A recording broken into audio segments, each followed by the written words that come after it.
Welcome to Saturday's second episode of Anglican Unscripted, episode 213, the one where we actually talk to a native of Canterbury. I'm Kevin Carlson. I'm the Reverend Peter Old. Today is January the 16th, 2016, and it's a new day in the Anglican Communion.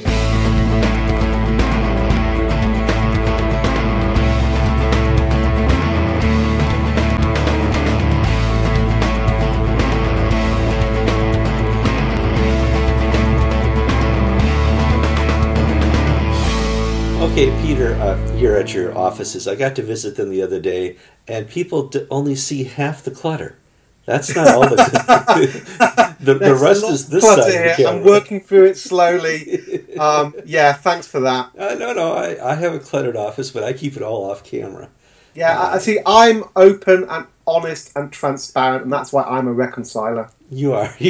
Well, we're going to talk a little about reconciliation. We're going to talk about the primates that flew into town here at Canterbury, locked themselves into the crypt, and tried to work out the biggest problem right now in the communion, and that's what to do with the Episcopal Church. Yes. They obviously did not have the ability or time to go all the way back to 2003 and address all the issues. No. We call it the newbie problem.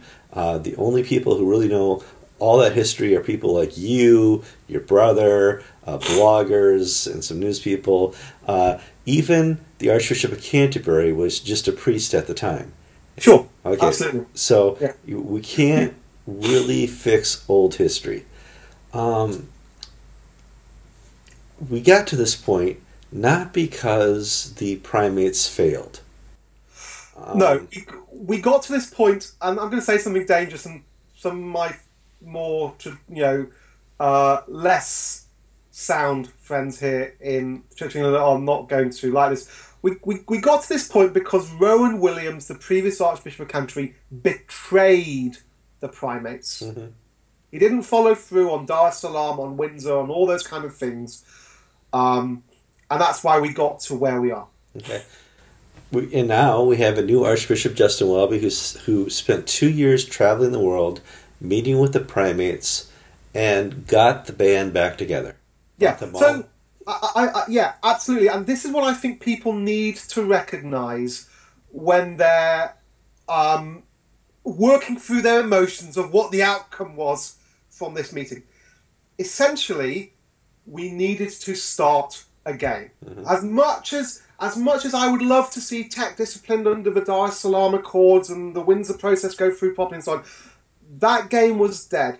And so Justin Welby inherited a position as Archbishop of Canterbury as an instrument of unity, a position which had been almost buried by Rowan Williams because of Rowan Williams' actions. He inherited it, and his first job was to restore the position of Archbishop of Canterbury as an instrument of unity. And to do that, he went round all the primates, took almost 2 years to do it, listening to them, understanding their context, working out what they wanted and whether it could be achieved, and whether some form of reconciliation was possible. And then, with the hand he had, with the cards in front of him, with the cards in front of everybody else, he calls this meeting, okay? Mm-hmm. And it is wrong to see this meeting as a continuation, even though it is chronologically, as a continuation of what we've had before. This is a new play, a new attempt to deal with the structural problems. On the understanding, I think, and I think Justin Welby was very clear about it, is it's the last attempt. It's the last attempt, but it was also, the meeting itself was done differently. He allowed the primates to choose the agenda. Yeah, absolutely. And the other thing that was done differently about this was the way it was bathed in prayer. I mean, Kevin, the stuff going on behind the scenes, with previous primates meetings, the kind of prayer requests have been, sort of Episcopal pagan-esque sort of, a shalom type of stuff. And if you want to leave off the shall, were okay with that. Okay, that kind of no. This one was like hardcore. You know the score, prayer warrior kind of stuff. So for example, the community of Saint Anselm, which is sort of this sort of semi-monastic group based, called the tagline a year of God's time or something. These young people, some of them residential, who live at Lambeth Palace and pray every day. This long, a proper prayer routine. Come to Canterbury for the week and literally live in the cathedral praying all day for this, okay? Being fed by lunch and dinner by some of the churches around here. We had the privilege to feed them twice. So they were praying. There were others of us who just came and made a prayer vigil here, So I was there every day, based nearby, and then starting work early, stopping work at 4, walking down into the cathedral, praying in the cathedral, praying in the choir before we met for evensong, just praying for the meeting. Not God, will you do this, but just God, will you be glorified? Will you speak through these men?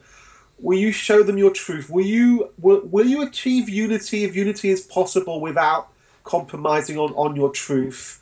Now, all these things. So we were bathed in prayer, and God answered our prayer. I think, I do have to agree, because you must agree with me that this is the best you were going to get. Oh, this is, yeah. If you were going to start again from square one, right, and say, tech has introduced liturgies that bless same-sex marriage, that change our doctrine of marriage. What are we going to do about it? This is the best. It is a typically Anglican response. It is Anglican in two senses. Firstly, it is Anglican because it is rooted in our liturgical definition of doctrine. Our doctrine is defined by our prayer. Okay. So it is rooted in the understanding that it is the introduction of formal liturgies that is the crunch point. So that makes it Anglican. And secondly, it is a beautifully via media, broad as possible church, in that actually we have managed to achieve some form of discipline while still keeping tech within the communion as much as possible. Because, tech is a huge, big field of tares with quite a few corners of wheat in it. Right, so we just chuck tech out. We're chucking out the Dan Martins, the Greg Brewers of this world, or there needs to be better solutions. So it is an extraordinary final communique with the 8 statement sort of agreement.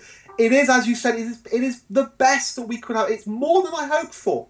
I actually thought that there would be a stonewalling, and that the Gasconiers and the Global South would walk, and we would have the end of the Anglican Communion. But actually, I think the way that I would describe it in that sense is the Anglican Communion is dead. Long live the Anglican Communion. Something happened this week that we are starting to see the rebirth of the Anglican Communion. This is not the end. This is the beginning now of a process where the Anglican Communion rediscovers what it is, and member provinces are invited to decide over time whether they want to be part of that.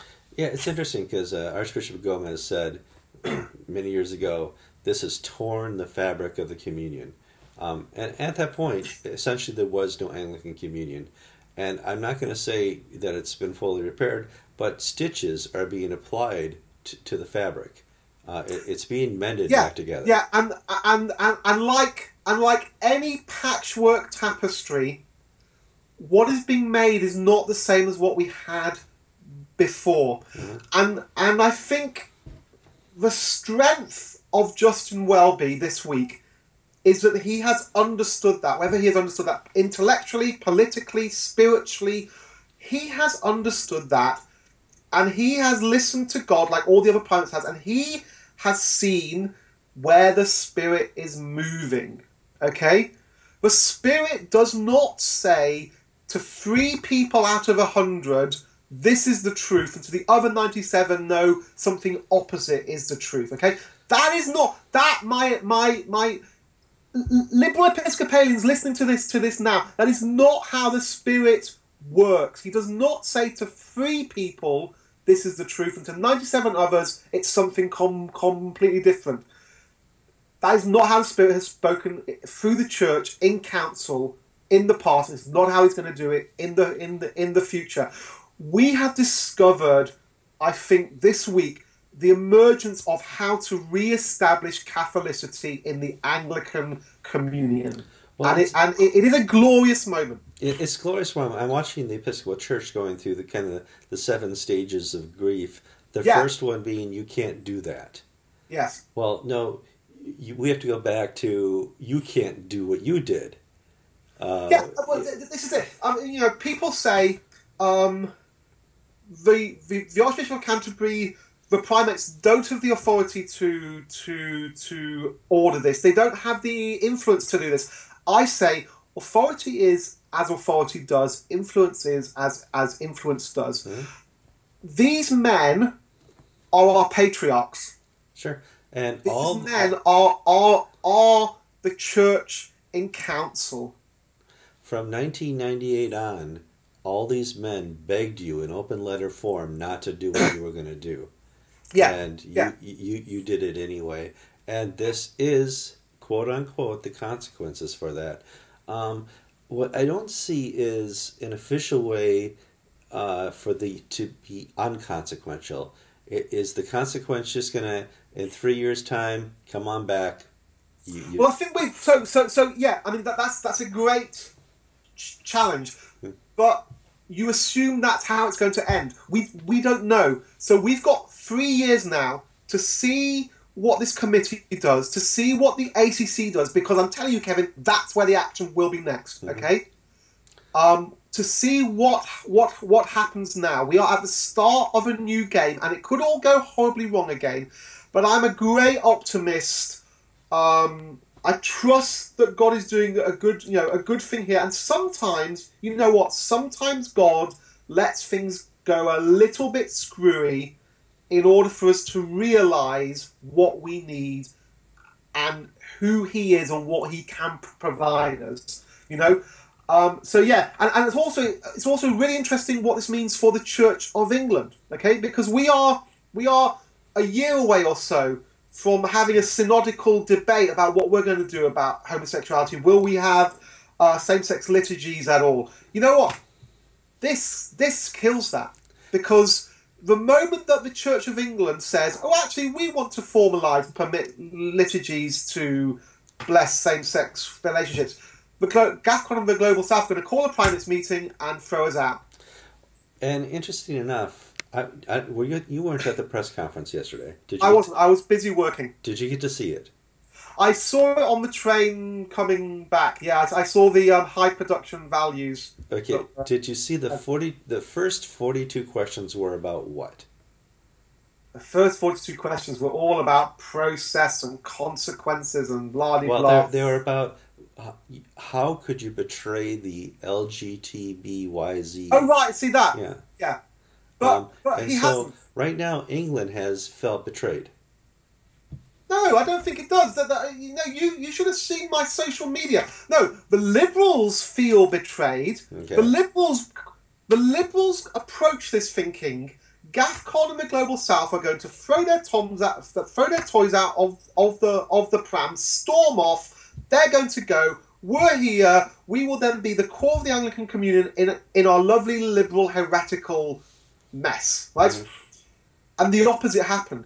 God confounded their expectations. Look at that psalm that we had on Thursday night, right? Yep. And all these things that happen to the bad and so on and whatnot. And you know what? I could have thrown my lot in and done with them, but suddenly I realised, God, you are so much bigger than that, and you will bless those who honour you. And you know what? They lost. And let's not be triumphalist about this. Yeah, okay? I don't. Because at this point they lost this battle, but the war isn't over yet. But they lost this week, and they are. And you know what? Here's the thing: if we had lost, I say we, not necessarily me, but if Conservatives had lost, they would have walked away. They would have, if necessarily, left what they had. They would have walked away and started again somewhere else. Okay? Because we know it's not about the institution ultimately, it's about Jesus. And we want Jesus to be in the institution, and we want him to bless the institution and use the institution, but it's not about the institution. So we would have walked away and started again and carried on. The Liberals, they lose. What do? They insult, they attack, they defy, they engage in rebellion. There is no grace. There is no humility. Look at the Archbishop of Uganda. He left on Tuesday night because his synod had told him, go and achieve this, otherwise leave. So this is the man who is the primate of a province in humility and grace, doing what his province says, not making a fuss about it, not doing the media, not having a photo call. We didn't even realise for 2 days that he'd gone. Right? Mm-hmm. The more observant people would have, counted up the Archbishop on Wednesday night and worked out he's not there and so on. But we didn't really realise he'd gone. That's grace. That's humility. That's trusting God. Okay? Getting into hissy fits and calling people homophobic bigots and so on. That's not grace. That's not humility. And see, here's the thing. We are an inclusive conservative church. Everybody can come, regardless of their sin, regardless of their brokenness, regardless of their fallenness. Everybody is welcome at Jesus' table to receive his salvation, to be renewed and regenerated and transformed, and to enter a life of sanctification through his blood and through the Spirit that he sends from his Father. That's inclusivity. That's the whole secret. Not, you must do what I tell you to do, otherwise I will tell everybody that you hate me. That's not inclusivity. That's hate. It is interesting because if Kevin Carlson is allowed in, anybody can come. I set the bar very low. I am the chief of sinners. Yeah, I mean, geez. But for some reason, there's a section of the church that has crossed out the "and sin no more" portion in the New Testament. No. But it's more that it is a deliberate twisting of the biblical message. Oh, yeah, so you'll constantly say we are rejecting our GLBTI brothers. No, we, your GLB brothers and sisters, are sat here praising Jesus, obeying his word, living in the Spirit. It has nothing to do with our sexuality. It has everything to do with what we do with our bodies and whether we will or will not use them to glorify God and to bear witness to the union, the saving union of Christ and his church. That's what it's to do with. I've gone off on a bit of a rant, haven't I? I didn't even intend to talk about that. But you know what, Kevin, I'm going to say this, okay? This week, I have put aside machinations. Because I'm not very good at them, actually. And I've just come and prayed and asked God for his will to be done. And whichever side you are on, conservative or liberal, if you're sat 50 miles away, 100 miles away, 1,000 miles away, deciding that you know what happened this week and what God wanted, you weren't here. God did something amazing this week. God used me as a prophet this week. Not going to share that. Some people have decided, oh, that's a happy exclusive. Let's pop that on our news site. God has used me out of the blue to be used in this process. God has been at work, and God is at work. And you know what, Anglicans, lift your head up, see the work that God is doing, trust in him. He is doing something new. He is, because if anybody prayed the prayer that at the end of the day God would be glorified, that was answered. Absolutely. God has been glorified. The most answered prayer of the last year here in Anglicanism. Peter, we've taken up 19 minutes of people's We've gone way over time, haven't we? But it's worth it. I mean, this is This is 18 years of build-up for an answer. Let us pray that the work of the Archbishop and the task force is fulfilled. And we pray, most of all, that we would be reunited and with our loving brothers and sisters in the Episcopal Church. Yeah. Our prayer here is not that there is a division, but there is a common repentance where we can once again be one. I don't know if anybody... You get to John 17, and you, me, I, me, you. At the very end, it's so that we can be a witness to the world. On Wednesday morning, Mm-hmm. or was it Thursday morning? On Wednesday morning, I went to the Eucharist in the crypt. I shared the peace with Michael Curry. I didn't even know who I was. Didn't make a fuss about it. I just went and shared the peace with him. I shared the bread and the wine with him. I know that for some American Anglicans who have been through a lot of pain, they wouldn't be able to do that. I get that entirely.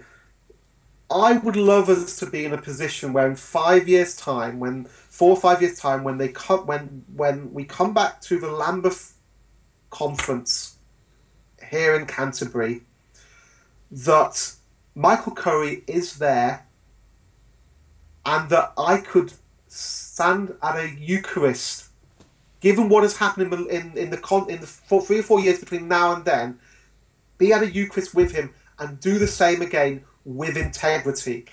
And you know what?